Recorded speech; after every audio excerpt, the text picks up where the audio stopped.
Sir আলহামদুলিল্লাহ। আপনি কেমন? হ্যাঁ, আলহামদুলিল্লাহ আমিও ভালো আছি। কিন্তু তোমাদের পার্টিসিপেন্ট এত কম কেন? মাত্র 23 জন।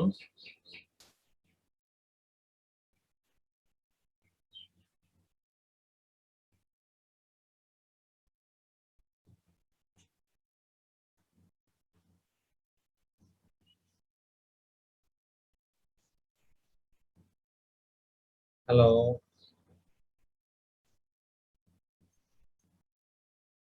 স্যার এই তো স্যার নরমালি 40 প্লাস থাকে এখন তো স্যার হঠাৎ করে আজকে এই অবস্থা আমি বুঝতে পারছি সবাই জানে তো না ক্লাস শুরু হয়েছে, নাকি এখনো ঘুম থেকেই ওঠেনি? না। জি স্যার জানার তো কথা 9টা থেকে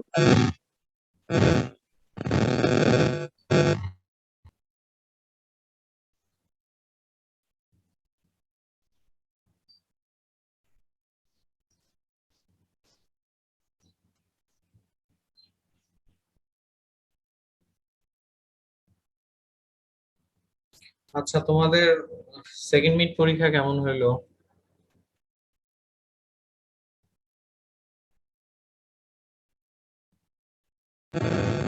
স্যার হয়েছে মোটামুটি ভালো।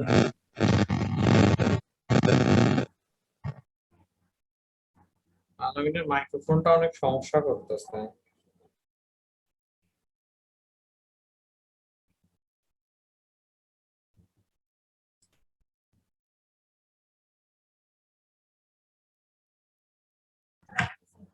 আচ্ছা, তোমরা একটু হোল্ড করো 2টা মিনিট।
স্যার শুনতে পাচ্ছি না।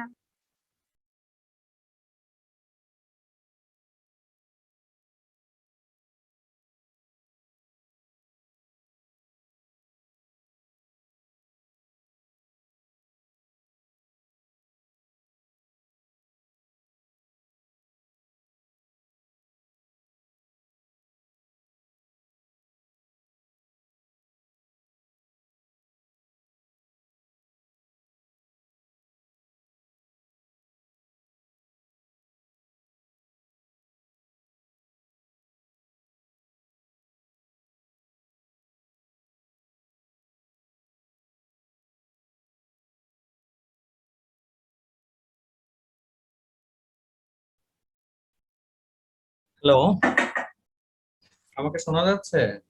জি স্যার, এখন শোনা যাচ্ছে। হুম। জি স্যার। আচ্ছা, তোমাদের তো নেক্সট উইক থেকেই আবার পরীক্ষা স্টার্ট হয়ে যাবে। ফাইনালটা আমি নিব, এবং তোমাদের যে 40 মার্কস আছে পুরোটাই আমি নিব সম্ভবত। স্যারের কোনো অংশ এখানে থাকবে কিনা জানি না। স্যার কি তার পুরোটা অংশটাই কি তোমাদের সেকেন্ড মিটে নিয়ে নিয়েছেন? জি জি স্যার। স্যার।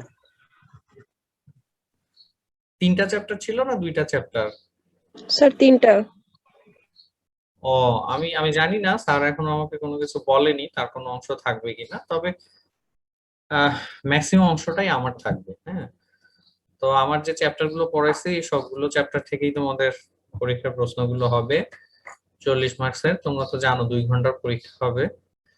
নেক্সট 2টা ক্লাস মনে হয় স্যার নিতে চাইছেন। আমাকে কাল বললেন আজকের ক্লাসটা যেন আমি নিই, নেক্সট 2টা ক্লাস স্যার নেবেন। তো আমি পরে তোমাদের সাথে আরো পরীক্ষার বিষয়ে কথা বলার সুযোগ পাবো কিনা জানি না। আজকে একটু কথা বলে নিই, পরে যদি সুযোগ পাই তাহলে আমাদের বাকি চ্যাপ্টার গুলো আমরা প্রয়োজনে একটু রিভিউ করব, বা স্যার ক্লাস নেওয়ার আমাদের যদি সুযোগ সিলেবাসটা থাকে। একটু দাগায় দেন। তোমাদের সিলেবাস, ওকে, দাঁড়াও।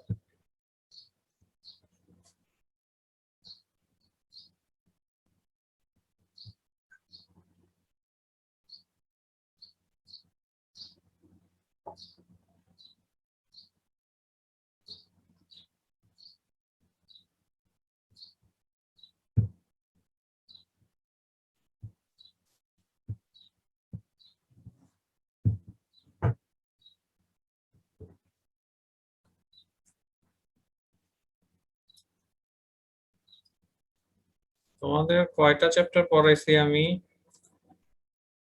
তোমাদের কুইজ তো হয়ে গেছে তাই না? আমজাদ স্যার কুইজ নিছেন? না না স্যার। কুইজ, স্যারের একটা কুইজ নেওয়ার কথা, স্যার মনে হয় তাহলে একটা কুইজ নেবেন। স্যারকে একটু মনে করাই দিও তো ক্লাস নিলে যে স্যার আপনার অংশের কুইজটুকু কবে হবে বা কিভাবে হবে, ঠিক আছে?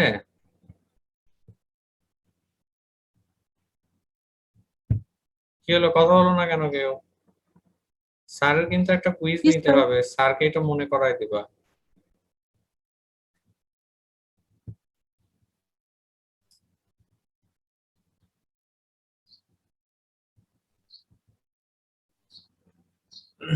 আচ্ছা, তোমাদেরকে এখন পর্যন্ত আমি পড়াইছি introduction, site selection.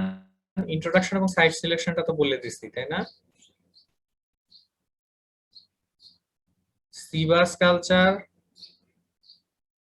Oyster farming, milk fish পড়াইছি না মুলেট, কোনটা? হ্যাঁ, মুলেট। মিল্কি। ও আচ্ছা, মিল্ক ফিশ, ম্যানগ্রোভ। আর কি পড়াইছে? আর কোনো কিছু পড়ানো হয়েছে? ক্র্যাব।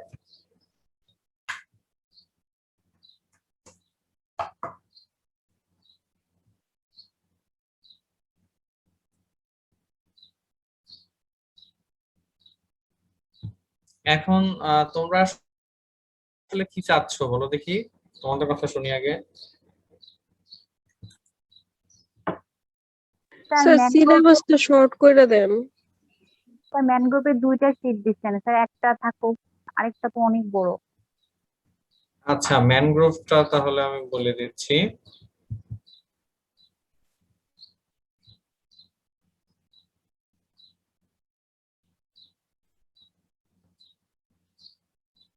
দাঁড়াও, ম্যানগ্রোভটা ওপেন করে নিই।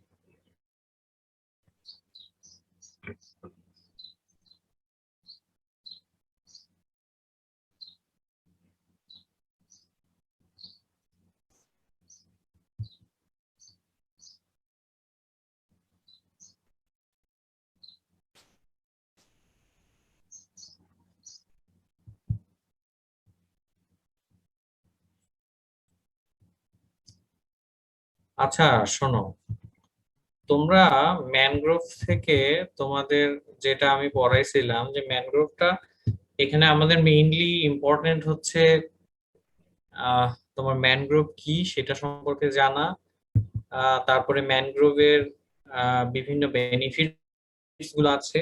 এগুলোর মধ্যে সব থেকে মোস্ট ইম্পর্টেন্ট হচ্ছে যে তোমার contribution of mangrove in fisheries and aquaculture, বুঝছো? এইটা তোমাদেরকে সব থেকে ভালোভাবে জানতে হবে। আর বাকি যে পার্ট গুলো, একটা হচ্ছে বেনিফিটস অফ ম্যানগ্রোভ ফরেস্ট, এটা including contribution of mangrove in fisheries and aquaculture, এটা ছাড়াও আরো অনেকগুলো বেনিফিটস আছে ম্যানগ্রোভের, যেমন ম্যানগ্রোভ থেকে তোমার ফায়ারউড, হানি, মেডিসিন, রিক্রিয়েশনাল পারপাসে ব্যবহার করা হয়, এরকম সেভারাল বেনিফিটস তোমাদের পড়ানো হয়েছিল, এবং বেশ কিছু ইকোলজিক্যাল বেনিফিটস আছে। এই জিনিসগুলো তোমাদের পয়েন্ট আউট করে পয়েন্টগুলো পড়তে বলছিলাম, আর এটার সাথে কিছু কিছু ইনফরমেশন আছে সেগুলো দেখতে বলছিলাম। আর তোমাদের যে শীট দুইটা দেওয়া হয়েছে, এই মানে তোমাদেরকে তো একটা শীট দিছি আর দুইটা পিডিএফ ফাইল, তাই না? দুইটা পেপার। জি স্যার, দুটো পেপার দেওয়া হয়েছে আর একটা হ্যাঁ, হ্যাঁ। পিডিএফ দেওয়া হয়েছে। এই পেপার দুইটাতে যেটা আছে যে তোমাদের এই শীটের মধ্যে ডিস্ট্রাকশন অফ ম্যানগ্রোভ ফরেস্ট, অর্থাৎ ম্যানগ্রোভ ফরেস্ট ডিস্ট্রাকশনের রিজন গুলো শুধুমাত্র পয়েন্ট গুলো, বুলেট পয়েন্ট গুলো লিখে দেওয়া আছে, ইন ডিটেলস গুলো নাই, যেমনটা আছে বেনিফিটস অফ ম্যানগ্রোভস এর ক্ষেত্রে। বেনিফিটস অফ ম্যানগ্রোভস এর কিন্তু ডিটেলস ডিসক্রিপশন এখানে দেওয়া আছে। তো এই জন্যই তোমাদেরকে পরবর্তীতে ওই শীট দুইটা দিয়ে দিছিলাম, যেন তোমরা এই ম্যানগ্রোভ ডিস্ট্রাকশনের রিজন গুলো একটু ইন ডিটেলস ওই পেপার দুইটা পড়লে জানতে পারো আর কি। সেজন্য তোমাদের ওই শীট দুইটা দেওয়া ছিল। তো এখান থেকে তোমাদের আর কি তোমরা খুব ডিটেলস কিছু জানতে হবে না। এই চ্যাপ্টারটা তোমার ফ্রি হ্যান্ড রাইটিং এর মতো, একেবারে যে পেপার দুইটা দিছি বলে পেপার দুইটা তোমাকে মুখস্থ করে ফেলতে হবে এমন না আসলে। হ্যাঁ, তোমরা এখান থেকে একটু সিলেক্টিভ পড়াশোনা করবা। আমি বলে দিচ্ছি, যেমন ম্যানগ্রোভ কি এটা সম্পর্কে একটু জানবা। আচ্ছা, আমি এইটাই বেশি শর্ট করে দেই। হ্যাঁ, বাকিগুলো কিন্তু বাকি চ্যাপ্টার তো তাহলে কি খুব বেশি আছে? আচ্ছা, আমি এটা এটা এটা শর্ট করে দিচ্ছি। তোমরা ম্যানগ্রোভ ইকোসিস্টেমটা, এটা আচ্ছা ইকোসিস্টেম জানার দরকার নেই এত বেশি তোমাদের। স্পিসিস কমন টু সুন্দরবন, এগুলো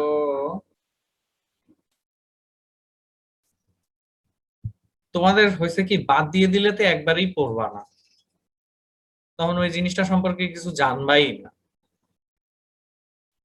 সমস্যাটা হচ্ছে এখানে, বুঝছো?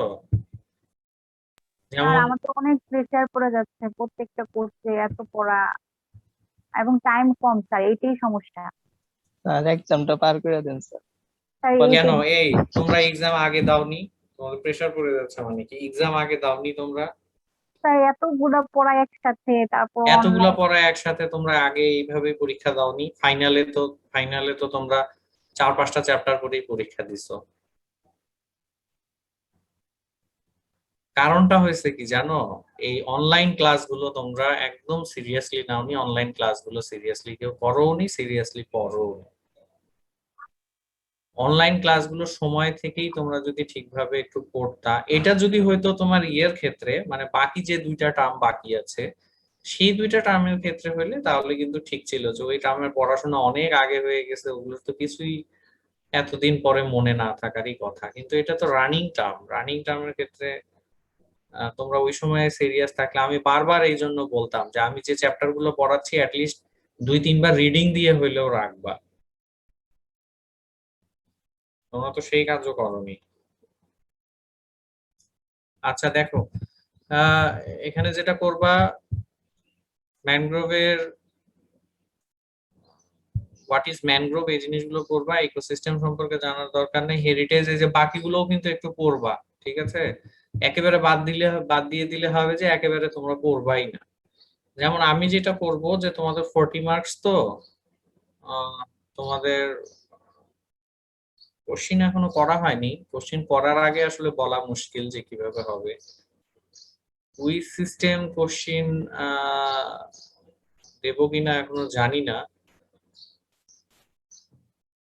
যদি কুইজ সিস্টেম কোশ্চিন থাকে, তোমরা শুনতেছো? জি স্যার। যদি কুইজ সিস্টেম কোশ্চিন থাকে তাহলে তো সেটা থাকলোই। তাহলে কুইজ সিস্টেম কোশ্চিন গুলো, এখন কুইজের কোশ্চিন আমি যে জায়গাগুলো বাদ দিচ্ছি, মাল্টিপল চুজ বা ট্রু ফলস, ওই জায়গাগুলো থেকেও তো হইতেই পারে। আমি তোমাদেরকে সব থেকে বড় অংশ যেটা থাকবে, কুইজ থাকলে তা খুব বেশি থাকবে না, আহ মানে 5-এর বেশি তো আর কুইজ কখনো দেওয়ার সুযোগ নাই আমাদের মানে এই সিচুয়েশনে পরীক্ষার ক্ষেত্রে, বুঝছো? তো যদি আমাদের কুইজ বাদ দিয়েও বাকি অংশটা থাকে, ম্যাক্সিমাম যে অংশ রিটেন অংশটুকুর জন্য আসলে কোন জায়গাগুলো ইম্পর্টেন্ট সেই জায়গাগুলো বলতেছি। বাট কুইজ অথবা শর্ট কোশ্চেন হিসেবে কিন্তু কিছু জিনিস থাকতেই পারে, বুঝছো? এই যে জায়গাগুলো আমি বাদ দিয়ে দিচ্ছি এই জায়গাগুলো থেকেও কুইজ বা শর্ট কোশ্চেন আকারে, যেমন 1 মার্কসের কোশ্চেন, এগুলো কিন্তু বড় যে অংশগুলো হবে সেই জায়গাগুলো তোমাদের পড়তে হবে। যেমন এখান থেকে হচ্ছে ম্যানগ্রোভ, আর এখানে তোমরা মোটামুটি রিজন গুলো জানলেই হবে যে বেনিফিটস অফ ম্যানগ্রোভের বেনিফিটস গুলো কি কি, এগুলো তোমরা একটু পড়বা। তার মধ্যে সব থেকে বেশি ইম্পর্টেন্স দিয়ে পড়বা হচ্ছে তোমার বেনিফিটস অফ ম্যানগ্রোভ অর তোমার contribution of mangrove in fisheries and aquaculture, এটা। আর ম্যানগ্রোভ ডিস্ট্রাকশনের যে রিজন গুলো আছে এগুলো জাস্ট এমনি একটু পয়েন্ট গুলো দেখে নিও, পয়েন্ট আউট করে পড়ে নিও। ও আমি মনে হয় স্লাইডটা তোমাদের সাথে শেয়ার দিইনি, স্লাইডটা শেয়ার দিই তাহলে তোমাদের বুঝতে আরো সুবিধা হবে।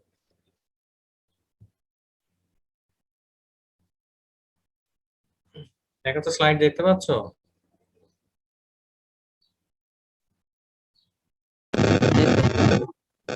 হ্যাঁ, জি স্যার, দেখতে পাচ্ছি।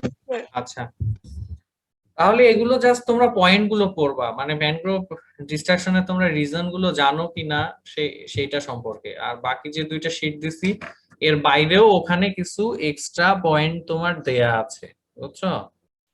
যেমন এইখানে তো পয়েন্ট গুলো কম করে দেয়া আছে, অল্প কিছু পয়েন্ট বলা আছে, এর বাইরেও ওখানে কিছু পয়েন্ট আছে। আচ্ছা, তোমাদের ওই দুইটা শীট বাদ দিলাম, যাও তোমরা শুধু ওই দুটো পড়ার দরকার নাই, আমার এই যে শীটটা আছে শুধু এইটাই পড়ো, ঠিক আছে? জি স্যার। মানে আমি যে তোমাদেরকে পিডিএফ দুইটা দিছিলাম ওই দুইটা আসলে তোমাদের পড়ার জন্য বলতে তোমাদের নলেজ ইনরিচ করার জন্য দিছিলাম। তো আর এই আমার যে নোটটা দেয়া এটা একেবারে কনসাইজ ফর্মে করা, তো একটু ইন ডিটেলস ইনফরমেশন দেওয়ার জন্য ওই সাপোর্টিং ইনফরমেশন হিসেবে ওগুলা দেয়া ছিল।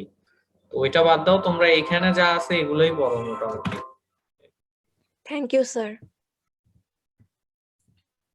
একটু hold করো। আচ্ছা, এটা হচ্ছে ম্যানগ্রোভ সম্পর্কে গেল। দেখি আর বাকি চ্যাপ্টার গুলো তোমাদের একটু বলে দিই, তোমরা ওকে ঠিক আছে।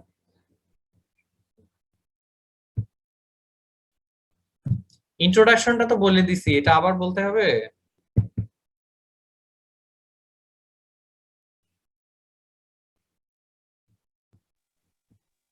হ্যালো, না স্যার। না স্যার। ইন্ট্রোডাকশনটা অলরেডি বলে দেয়া আছে, তাহলে ইন্ট্রোডাকশনটা নিয়ে কথা বাদ দেই। সাইট সিলেকশনটা বড় চ্যাপ্টার, এটা সম্পর্কে একটু বলি।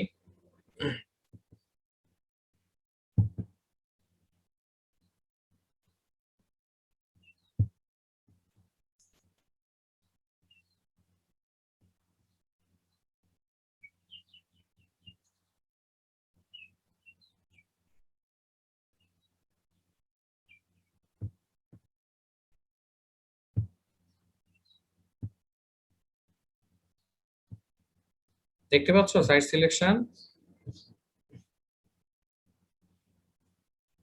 জি জি স্যার। স্যার, কথা হচ্ছে। আচ্ছা, এখানে তোমার মোস্ট ইম্পর্টেন্ট হচ্ছে জি স্যার। কোস্টাল এনভায়রনমেন্ট, যে 5 রকমের কোস্টাল এনভায়রনমেন্ট আছে এটা বেশি ইম্পর্টেন্ট, ঠিক আছে? এই যে 5 টাইপস অফ কোস্টাল এনভায়রনমেন্ট। তারপরে বায়োফিজিক্যাল ফ্যাক্টর গুলো যেগুলো আছে, important biophysical factors in aquaculture site selection, এগুলো ইম্পর্টেন্ট। তারপরে সি ওয়াটার প্রপার্টিজ, এগুলো তো জাস্ট শুধুমাত্র পয়েন্ট করে দেয়া, ডিটেলস এখানে নাই, এটা ইম্পর্টেন্ট। সয়েল ক্যারেক্টারিস্টিক্স গুলো পড়ার দরকার নাই, অ্যাসিড সালফেট সয়েলটা ইম্পর্টেন্ট। অ্যাসিড সালফেট সয়েলের মধ্যে যে বিষয়গুলো তোমাদের বেশি করে জানতে হবে, what is acid sulphate soil, তারপরে what are the adverse impact of acid sulphate soil, acid sulphate soil কি কি ক্ষতি করে, অ্যাসিড সালফেট সয়েল কিভাবে ফরমেশন হয়, অ্যাসিড সালফেট সয়েল কিভাবে আইডেন্টিফাই করা যায় এবং অ্যাসিড সালফেট সয়েল কিভাবে প্রোটেক্ট করা যায়, এই জিনিসগুলো তোমাদের জানতে হবে। ঠিক আছে, এই চ্যাপ্টারটা বেশ ইম্পর্টেন্ট, বুঝছো? এই চ্যাপ্টারটা থেকে তো আমি বাদ দেওয়ার খুব বেশি কিছু দেখি না, এই জায়গাগুলো খুব ভালো করে জানতে হবে। আর তোমার এই যে টাইড ওয়েভ এবং কারেন্ট, এই জিনিসগুলো, টাইড ওয়েভ এবং কারেন্টের ইম্পর্টেন্স কি, টাইড কি, ওয়েভ কি, কারেন্ট কি, হ্যাঁ, তারপরে টাইডের বিভিন্ন শ্রেণীগুলো, অর্থাৎ কত রকমের টাইড আছে সেই জিনিসগুলো, high tide, low tide, spring tide, neap tide. তারপরে ওশিয়ান কারেন্ট কি, ওশিয়ান কারেন্ট দুই রকমের হয়, একটা হচ্ছে সারফেস কারেন্ট আর একটা হচ্ছে ডিপ ওয়াটার কারেন্ট। এই যে টাইপস গুলো, এই জিনিসগুলো একটু পড়তে হবে। ঠিক আছে,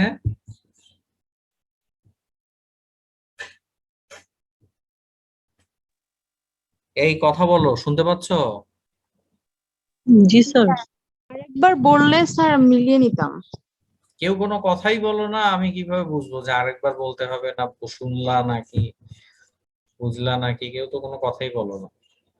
আচ্ছা, এখানে তোমাদের এই যে টাইপ অফ কোস্টাল এনভায়রনমেন্ট যেগুলো আছে, এগুলো জানতে হবে। কোস্টাল এনভায়রনমেন্টের টাইপ গুলো সম্পর্কে, বিভিন্ন ধরনের কোস্টাল এনভায়রনমেন্ট, যে 5 রকমের কোস্টাল এনভায়রনমেন্ট আছে।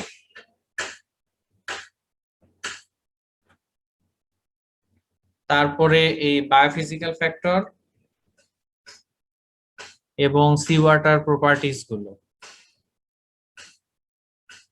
সয়েল ক্যারেক্টারিস্টিক্স জানার দরকার নাই, বাট অ্যাসিড সালফেট সয়েল জানতে হবে। অ্যাসিড সালফেট সয়েল থেকে যে বিষয়গুলো জানতে হবে তা হচ্ছে অ্যাসিড সালফেট সয়েল কি, অ্যাসিড সালফেট সয়েলের ইমপ্যাক্ট গুলো কি, তারপরে অ্যাসিড সালফেট সয়েল কিভাবে ফর্মেশন হয় সেগুলো, আর অ্যাসিড সালফেট সয়েল কিভাবে আইডেন্টিফাই করা যায় এবং অ্যাসিড সালফেট সয়েল কিভাবে প্রোটেক্ট করা যায়, বা অ্যাসিড সালফেট সয়েল কিভাবে এই প্রবলেমের সলিউশন কিভাবে করা যায়। এইটা টাইড, ওয়েভ এবং কারেন্ট, এই তিনটা আসলে কি definition, what is tide, what is wave, what is current.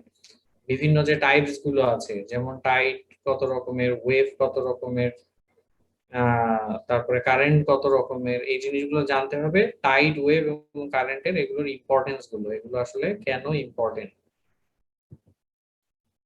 সেটা জানতে হবে। মোটামুটি সাইট সিলেকশন থেকে এগুলোই। তারপরে আর কি কি পড়াইছি?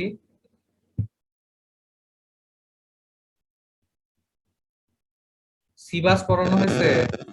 সিবাস তো পড়ানো হয়েছে, হ্যাঁ। সিবাস থেকে একটু বলি, দাঁড়াও।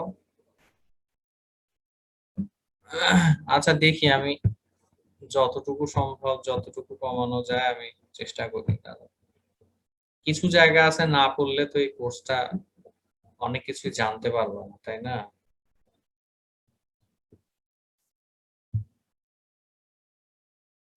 সিবাসের বায়োলজি এবং লাইফ হিস্ট্রি, এটা একটু পড়তে হবে তোমাদের। এই যে মাইগ্রেশন প্যাটার্ন, এই জিনিসগুলো জানতে হবে। আচ্ছা, বাদ দিই কি, আমি তো আসলে যা দেখি সবই ইম্পর্টেন্ট মনে হয়। আচ্ছা, এই সিবাসটা থেকে এখন কি বাদ দেবো বলো তো? একটা জিনিসের সাথে আরেকটা জিনিস এত এমন ভাবে কানেক্টেড।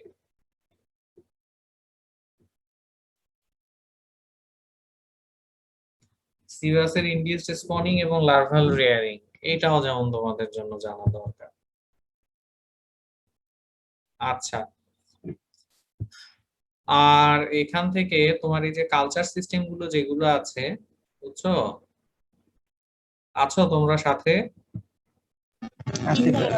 আচ্ছা, কালচার সিস্টেম গুলো থেকে তোমরা কিভাবে পড়বা জানো? কালচার সিস্টেম গুলো থেকে, কালচার সিস্টেম সিবাস, এখানে যেটা বলা আছে যে সিবাস সাউথ ইস্ট এশিয়াতে কিভাবে কালচার করা হয়।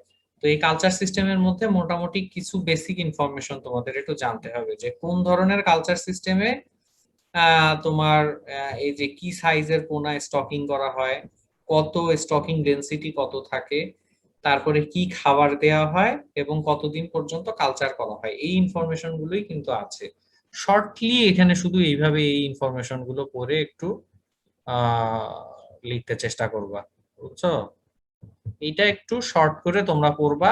বাট এই যে তোমার কি সাইজের কোনায় স্টক করা হয়, কত স্টকিং ডেনসিটিতে করা হয়, কি খাবার দেয়া হয়, এই তথ্যগুলো কিন্তু আসলে আমাদের জন্য ইম্পর্টেন্ট, বুঝছো? এগুলো যেন থাকে, এগুলো রেখে তোমরা শর্টলি এই কালচার সিস্টেম গুলো করবা। বোঝা গেছে আমার কথা? জি স্যার। জি স্যার। এখান থেকে এভাবে বললেই হবে। আর এই যে ইনডিউসড স্পনিংটা জানতে হবে।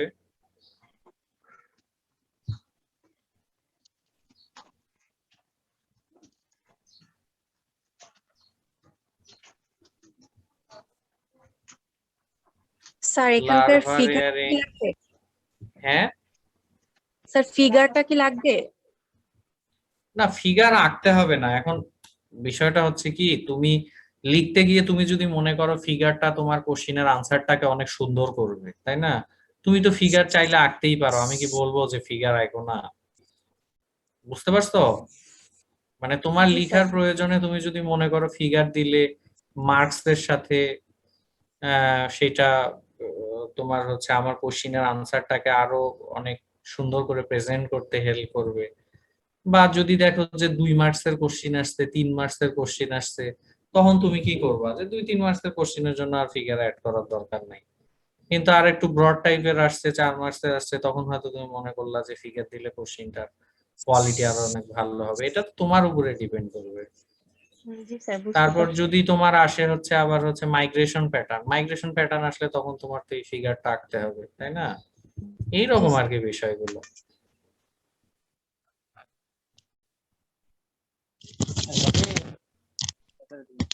আচ্ছা শোনো, এই যে বায়োলজি এন্ড লাইফ হিস্ট্রি, ঠিক আছে,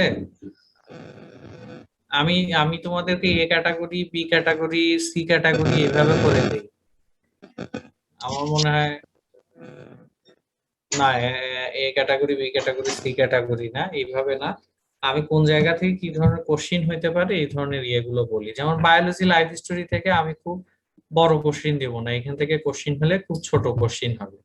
অর্থাৎ তোমাদের ইনফরমেশন গুলো জানতে হবে, শর্ট কোশ্চিন আসলে যেন ইনফরমেশন গুলো তোমরা লিখতে পারো, ঠিক আছে?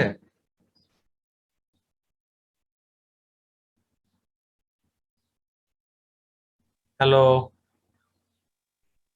জি স্যার স্যার। শুনতে পাচ্ছি। যেমন এখান থেকে শর্ট কোশ্চিন হবে, তারপরে শর্ট কোশ্চিন যে কোনো কিছুর হইতে পারে, এদের ফিডিং বিহেভিয়ারের উপরে হইতে পারে, এই যে মাইগ্রেশন প্যাটার্নের উপরে হইতে পারে, তাই না? বা তোমার এদের লাইফ হিস্ট্রির উপরে হইতে পারে, অর্থাৎ বায়োলজি লাইফ প্যাটার্নের উপরে হইতে পারে।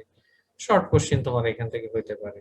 ইনডিউসড স্পনিং এবং লার্ভাল রিয়ারিং, এইটা একটু বড় কোশ্চিন হওয়ার সম্ভাবনা আছে।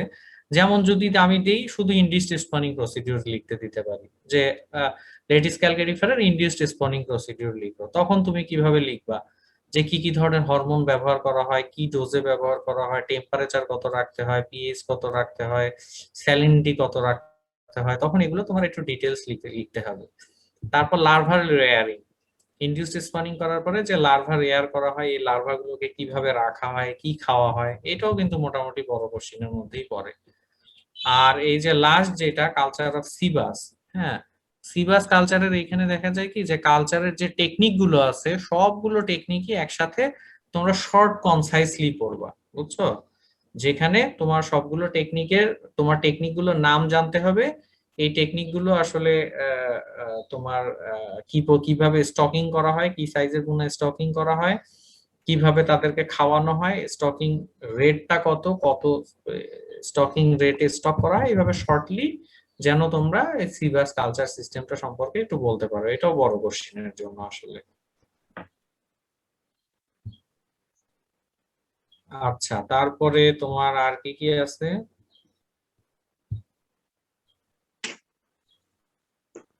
ওয়েস্টার ফার্মিং,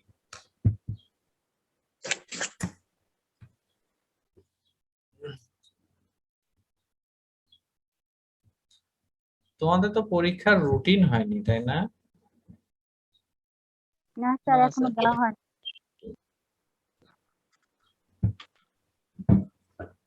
আচ্ছা, ওয়েস্টার ফার্মিংটাতে দেখো, ওয়েস্টার এখান থেকে তোমাদের জানতে হবে কাল্টিভেবল স্পিসিস অফ ওয়েস্টার গুলো কি কি আছে সেগুলো, হ্যাঁ। এটা তোমাদের জানতে হবে। সাইট সিলেকশন ক্রাইটেরিয়া গুলো খুব বেশি ইম্পর্টেন্ট না, এমনি জেনে রাখবা একটু আর কি। স্প্যাট কালেকশন এটা মোটামুটি শর্ট কোশ্চেনের জন্য ইম্পর্টেন্ট, স্প্যাট কালেকশন কিভাবে করা হয়। তারপর যেমন ধরো culture method of oyster, culture method ওয়েস্টারের দুই ধরনের কালচার মেথড আছে, bottom culture, off bottom culture. তাহলে বটম কালচার অফ বটম কালচারটা কি? বটম কালচার অফ বটম কালচারের মধ্যে দুইটার মধ্যেই কিন্তু অনেক রকমের পার্থক্য আছে, সেই পার্থক্যগুলো আর এই যে বিভিন্ন কালচার মেথড গুলো আছে এগুলো তোমাদের জানতে হবে। আমি কিন্তু যে কোনো একটা বা দুইটা কালচার মেথড লিখতে দিতে পারি, বুঝছো? এমন হইতে পারে আমি বলতে পারি প্লট কালচার মেথড লিখো, অথবা বলতে পারি যে স্টেক কালচার মেথড এবং ট্রে কালচার মেথড লিখো, 2 2 4 বা 3 3 6 দিয়ে দুইটা কালচার মেথড থাকতে পারে, ঠিক আছে? হারভেস্টিং এগুলো এতটা গুরুত্বপূর্ণ না, মোটামুটি এমনি শুধু একটু জেনে রাখবা যে কোন সময়ে আসলে হারভেস্টিংটা করতে হয় বা কখন হারভেস্টিংটা করার জন্য সুইটেবল হয়। বোঝা গেছে মোটামুটি? জি স্যার। এই যে কেউ কোনো কথা বলো না, আমি কিন্তু হ্যাঁ। তাহলে বলে শেষ করে দিব, পরে আর কোনো কথা শুনবো না আমি। স্যার ফার্স্টের দিকে যে কি যেন একটা বলছিলেন, মানে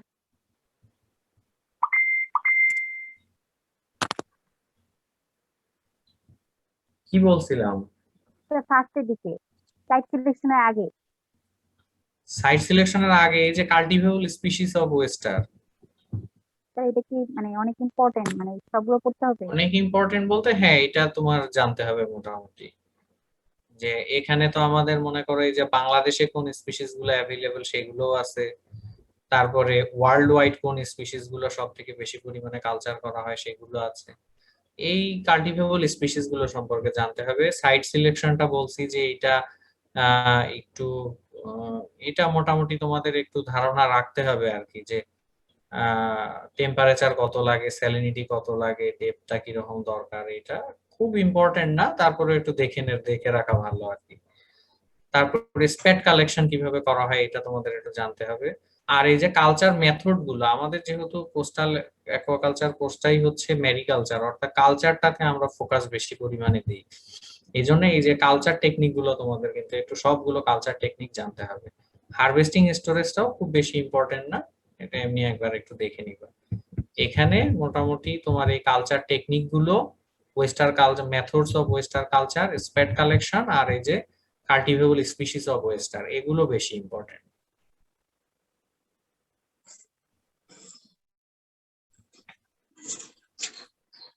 আচ্ছা তারপর দাঁড়াও,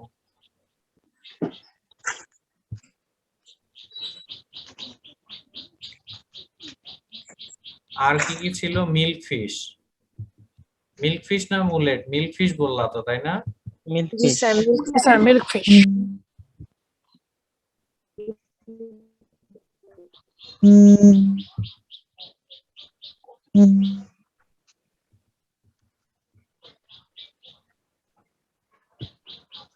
আচ্ছা, মিল্ক ফিশের ক্ষেত্রেও তোমরা বাকি জিনিসগুলো এমনিতেই দেখবা, বাট এখান থেকে ইম্পর্টেন্ট হচ্ছে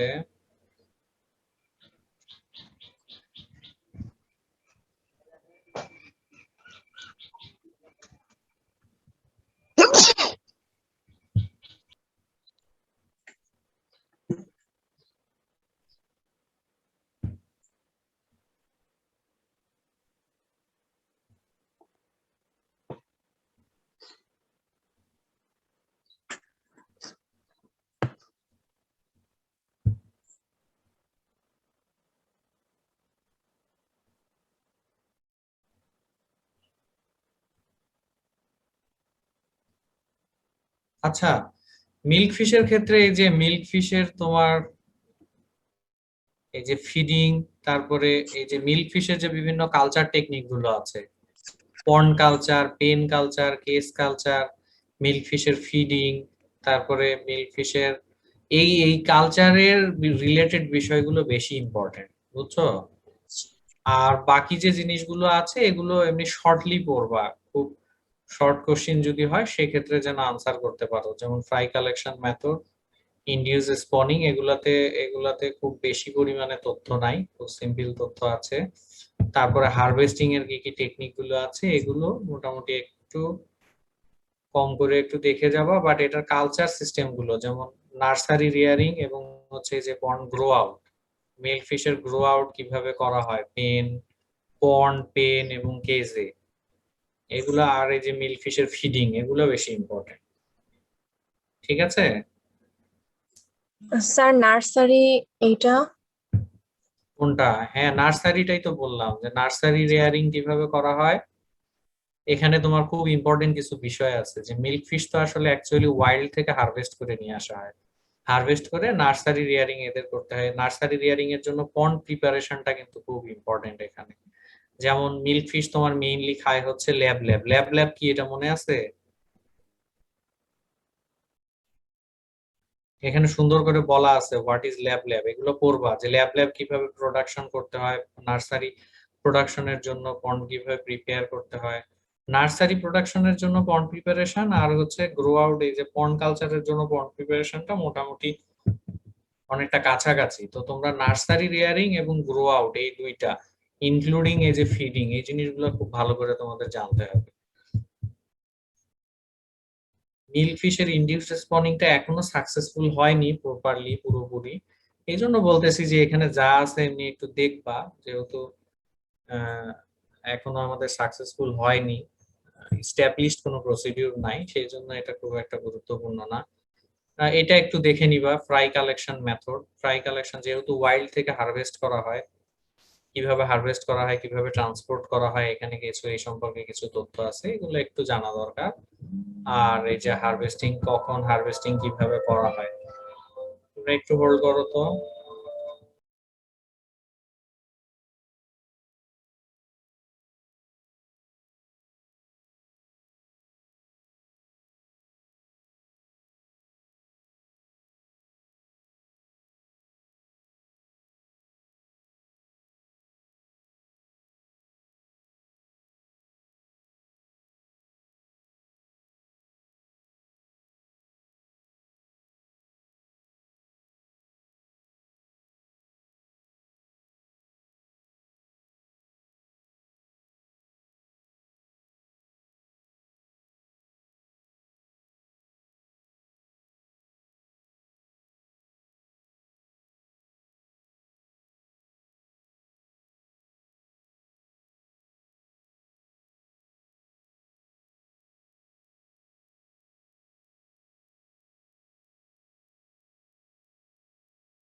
হ্যালো, জি স্যার, শুনতে পাচ্ছি। আচ্ছা মিল্ক ফিশ তাহলে এগুলাই পড়ো।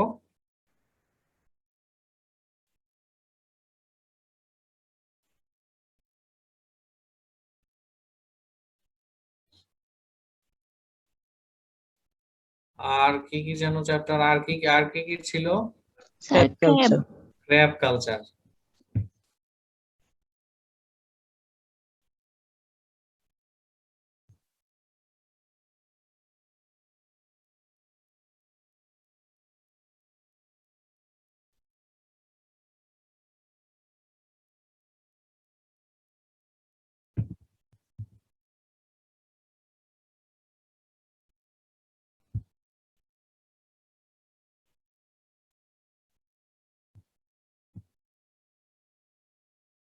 আচ্ছা, ক্র্যাব কালচার সম্পর্কে দেখো, এগুলোর ইন্ট্রোডাকশন,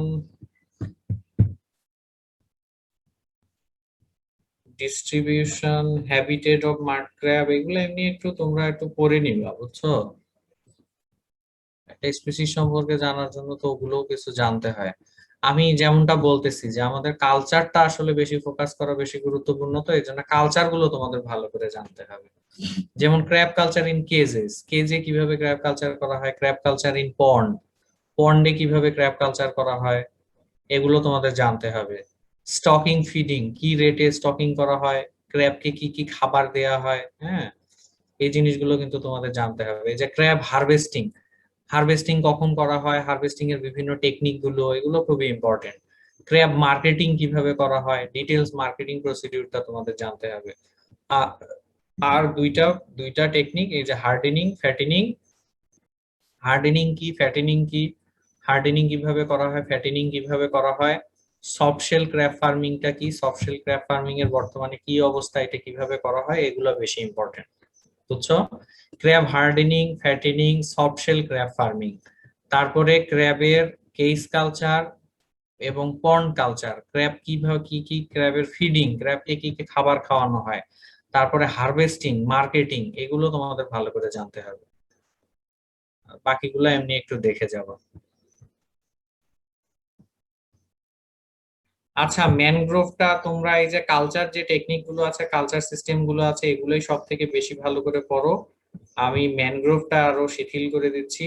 ম্যানগ্রোভ থেকে শুধুমাত্র পড়বা যে হোয়াট ইজ ম্যানগ্রোভ, তারপরে তোমার ওখানে বুলেট পয়েন্টে শুধুমাত্র ডিটেলস পড়তে হবে না, ম্যানগ্রোভের তোমার ইম্পর্টেন্স গুলো পড়বা, যে ম্যানগ্রোভ কি কি কারণে ম্যানগ্রোভ ইম্পর্টেন্ট, কি কি কারণে ম্যানগ্রোভ ডিস্ট্রাকশন হচ্ছে, জাস্ট বুলেট পয়েন্ট লাইন গুলো, ডিটেলস তোমাদের ইন ডিটেলস পড়তে হবে না। আর আরো একটু ভালো করে পড়তে হবে যে ইম্পর্টেন্স অফ ম্যানগ্রোভের ক্ষেত্রে, যে অ্যাকুয়াকালচার এবং ফিশারিজ এর ক্ষেত্রে ম্যানগ্রোভের ভূমিকা। ম্যানগ্রোভটা একেবারেই কমায় দিলাম, যেহেতু বাকিগুলা থেকে খুব বেশি কমাইতে পারতেছি না, ম্যানগ্রোভটা অনেকখানি কমায় দিলাম।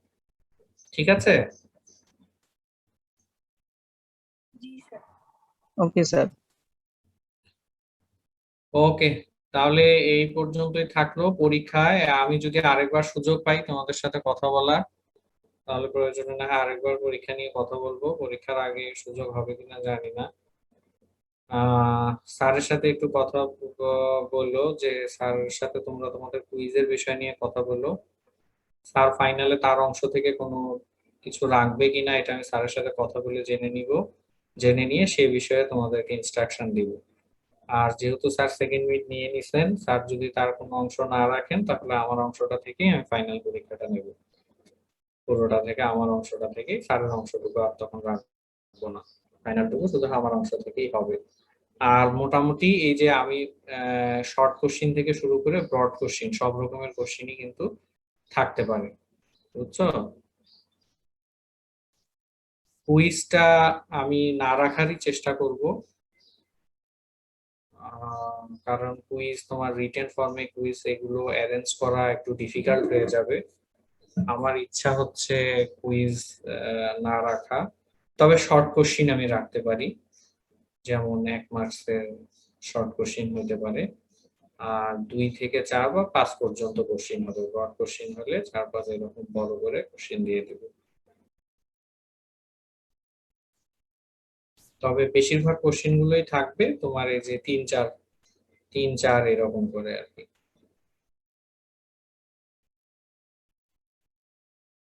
তোমাদের আর কিছু জানার বা জিজ্ঞাসা আছে?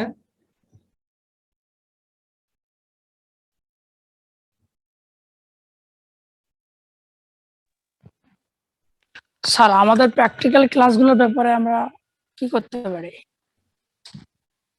প্র্যাকটিক্যাল ক্লাসগুলোর ব্যাপারে মানে বুঝিনি। স্যার তো ক্লাস নিতে চাইছিলেন, তো প্র্যাকটিক্যাল হ্যাঁ ক্লাস তো হ্যাঁ, স্যার আমাকে বলছেন যে তোমাদের নেক্সট যে 2টা ক্লাস আছে স্যার নেবেন, বুঝছো? তার মানে নিশ্চয়ই স্যার তোমাদের ওই প্র্যাকটিক্যাল কিভাবে করবা, কিভাবে লিখতে হবে, এগুলোর ব্যাপারে হয়তো স্যার তোমাদেরকে ইনস্ট্রাকশন দিবেন। ঠিক আছে? হ্যাঁ ঠিক আছে স্যার। আচ্ছা, আর কিছু জানার আছে তোমাদের?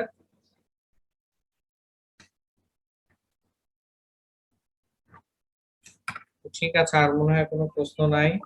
বা ভাই এগুলো তো অফলাইনে হবে তাই না? কোনগুলো? প্র্যাকটিক্যাল পরীক্ষা ভাইভা প্র্যাকটিক্যালের ব্যাপারে এখনো আমাদের কাছে কোনো ইনস্ট্রাকশন আসেনি। হ্যাঁ, প্র্যাকটিক্যাল ইনস্ট্রাকশন আসুক, প্র্যাকটিক্যালের আগে ওইটা তোমাদেরকে বলবো।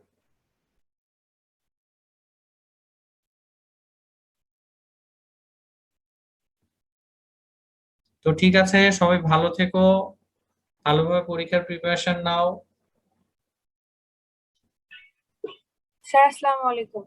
আচ্ছা, ওয়ালাইকুম আসসালাম।